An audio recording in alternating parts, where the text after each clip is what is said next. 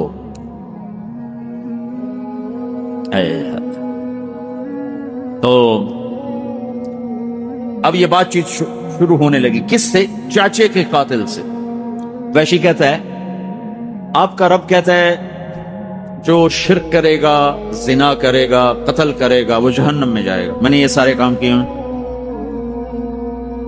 والذین لا يدعون مع الله الها آخر ولا يقتلون النفس التي حرم الله الا بالحق ولا يزنون، شرک، قتل، زنا، ومن يفعل ذلك يلقى اثاما، جو یہ کرے گا تباہی دیکھے گا، جہنم میں جائے گا۔ تو کیا میرے لیے کوئی راستہ ہے؟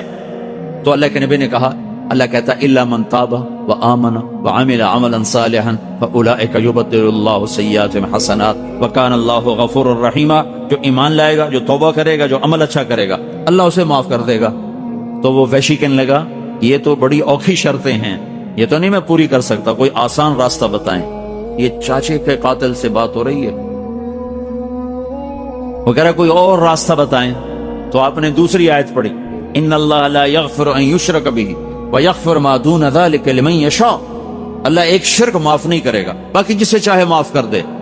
تو وحشی کہنے لگا جسے چاہے معاف کر دے، اور مجھے نہ کیا تو پھر مجھے کیا فائدہ، کوئی اور بتائیں، جسے چاہے معاف کر۔ تو اگر ان میں نہ آیا تو میرے کلمے کا کیا فائدہ، کوئی اور ہے آپ کے پاس؟ تو میں کہا میرا رب کہتا ہے یا عبادی الذین اسرفوا علی انفسہم لا تقنطوا من رحمت اللہ ان اللہ یغفر الذنوب جميعا، اے نافرمانو نا امید نہ ہو، تم توبہ کرو سارے معاف کرو۔ کہنے گا ہاں یہ ٹھیک ہے، پھر اس نے کلمہ پڑھا۔ پھر ہمارے نبی نے پوچھا میرا چاچا تو شیروں جیسا شیر تھا، تیرے ہاتھوں قتل کیسے ہو؟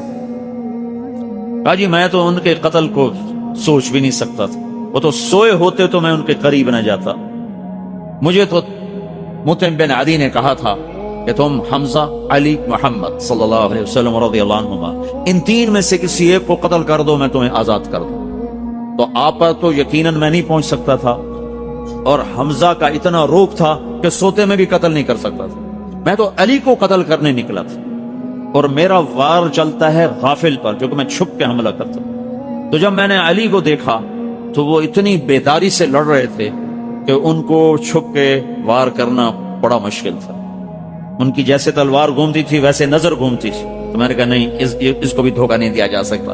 پھر میں حمزہ کو ڈھونڈنے نکلا تو ان کو میں نے دیکھا کہ وہ دونوں ہاتھوں میں تلوار اور اندھا دھند آگے بڑھ رہے تھے، دائیں بائیں سے غافل تھے۔ تو میں نے کہا یہ میرا شکار بن سکتے، تو آگے ایک پتھر کے پیچھے جا کے بیٹھ، تو لڑتے لڑتے لڑتے لڑتے لڑتے جب پتھر کے پاس پہنچے تو میں نے دیکھ لیا کہ میرا نشانہ بے خطا ہوگا، میں نے برچھا پھینکا جو ہاتھوں کے پار ہو گیا۔ تو کہتے ہیں حضرت حمزہ نے مجھے مڑ کے یوں دیکھا، جب دیکھا تو مجھے لگا جیسے میری جان نکل جائے گی، میں بھاگا وہاں سے، لیکن پیچھے آوازیں ابو عمارہ، تو مجھے پتا چل گیا کہ میرا کام ہو گیا۔ اس واقعے کو 7 سال گزر چکے ہیں، 9 سال، 8-9 سال۔ اللہ کے نبی کے پھر آنسو ٹپ ٹپ ٹپ ٹپ، ساری داڑھی آنسوں سے تر ہو گئی۔ پھر ہم نے کہا ویحک غیب عنی وجہ، اللہ تیرا بھلا کرے میرے سامنے نہ آیا کر۔ دکھ اتنا پہنچا ہوا ہے کہ اس کو دیکھنے کی ہمت نہیں ہے، لیکن اس کو بھی جنت کا راستہ بتا کے رضی اللہ عنہ کی مہر لگوا دی۔ ہمارا معاشرہ انتقامی بن چکا، معاف کرنا بھول گئے ہیں لوگ۔ اللہ کا نبی سوئے میں ایک بدو آتا ہے، آپ کی تلوار اٹھا کے آپ کو یوں مارتا، یوں آپ ایسے اٹھ کے بیٹھ جاتے ہیں، وہ کہتا ہے کون بچائے گا، قتل کے ارادے سے کھڑا ہوا ہے، کون بچائے گا؟ آپ نے بڑے اطمینان سے مسکرا کر فرمایا اللہ۔ تو یہ کہنا تھا کہ جبریل اترے، اس کے سینے پہ مکہ مار، تو ہاتھ سے گئی تلوار، وہ پیچھے گرا، آپ نے تلوار اٹھائی، اب تمہیں کون بچائے گا؟ کہ مجھے تو ہی بچائے گا۔ آپ نے کہا کلمہ پڑھتے ہو؟ کہنے لگا نہیں پڑھتا۔ کہ جاؤ معاف، جاؤ معاف۔ اپنے نبی کی زندگی پڑھو، سیرت پڑھو۔ تم سے کیا گلہ کرو، ہمارے مدرسوں میں نہیں پڑھائی جاتی، صرف گزار دیتے ہیں ٹکٹک ٹکٹک ٹکٹک۔ پڑھو اپنے حبیب کی زندگی، آپ کے خاص طور آپ کے عالی اخلاق اور آپ کے میٹھے بول اور آپ کا حسن سلوک اور غیروں کو اپنا بنا لینا، دشمن کو دوست بنا لینا۔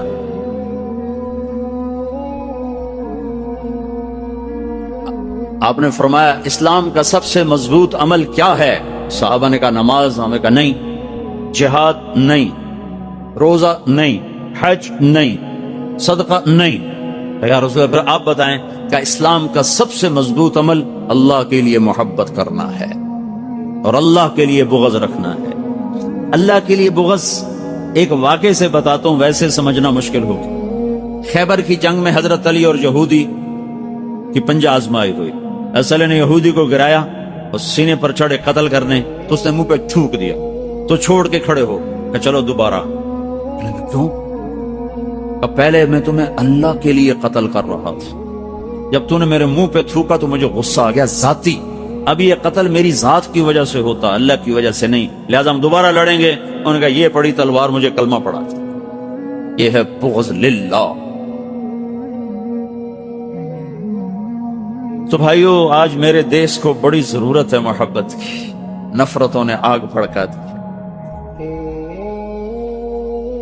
اور خاص طور پر یعنی کراچی شہر خاک و خون میں لوٹ رہا ہے۔ ہم سب گناہگار، اللہ کی بارگاہ میں توبہ کریں، اللہ کے سامنے روئیں دھوئیں، محبت پھیلائیں، اور اس دعوت کی محنت کو لے کر گھر گھر در در پھریں۔ یہ ایک آخری سہارا ہے جس سے یہ آگ ٹھنڈی ہو سکتی ہے، ورنہ اس کے ٹھنڈا ہونے کا نہ کوئی حکومت کے پاس اس وقت علاج ہے، اور نہ کسی ادارے کے پاس اس کا علاج ہے، اور نہ کسی اور کے پاس اس کا علاج نظر آتا ہے۔ یہ تبلیغ کا کام ایسا ہے کہ یہ نفرتوں کو مٹا دے۔ ایک دفعہ میاں والی میں ہماری جماعت تھی، تو ہم نے بڑے بڑے ذمہ داروں کی ضیافت، ایک دوسرے کے قتل کی دشمنیاں، سب آئے ہوئے، گارڈ ہر ایک کے ساتھ گارڈ، تو قدرتی کھانے پر دو دشمن آمنے سامنے بیٹھ کھانے پر، تو وہ ایک اس کو کہنے لگا اوئنتا میں تیرے ہاتھوں مریا نہیں کہ دیں زہرتا نہیں ہوں بے سٹے ہویا، ویسے تو میں تیرے ہاتھوں قتل نہیں ہو سکا، تو کہیں اس میں تم نے زہر تو نہیں ملایا؟ وہ نہیں، یہ تبلیغ والے دی روٹی تو بھی کھا میں بھی کھانا، آپ چنگے ہو جیسا۔ تبلیغ کی محنت میں یہ آس ہے کہ اگر آپ سنجیدگی کے ساتھ اس دعوت کی محنت کو کرو تو یہ فتنے دب سکتے ہیں، ورنہ یہ حکومتوں کے بس نہیں۔ جب تک دل اللہ سے نہیں جڑتا تو آپ اللہ تعالیٰ کا قدرت کا ادنا نمونہ ہمالیہ پہاڑ۔ جب ہم بنگلہ دیش جا رہے تھے نیپال کے راستے سے، ہم کاٹمانڈو سے آگے بڑھے تو کیپٹن نے اعلان کیا آپ لوگ خوش قسمت ہیں کہ آج ہمالیہ کا مطلع صاف ہے، سارے سال میں صرف چند دن کے لیے اس چوٹی پر بادل نہیں ہوتے، آج اس پر بادل نہیں ہے۔ آپ سب حضرات اس کو ملاحظہ فرمائے۔ میں اس طرف بیٹھا ہوا تھا تو دوسری طرف بھاگ کر گئے تو اللہ تعالیٰ کا شاہکار نظر آیا، جو خاموش زبان سے کہہ رہا تھا اللہ اکبر، جو خاموش زبان سے کہہ رہا تھا کہ میں مخلوق ایسی ہوں جو میرے خالق کیسا ہوگا، جو خاموش زبان سے کہہ رہا تھا کہ جب میں اتنا مضبوط ہوں تو میرا بنانے والا کتنا مضبوط ہوگا، جو خاموش زبان سے کہہ رہا تھا جب اتنا طاقتور ہوں تو میرا بنانے والا کتنا طاقتور ہوگا، مخلوق ایسی ہوں تو میرا بنانے والا میرا خالق کیسا ہوگا۔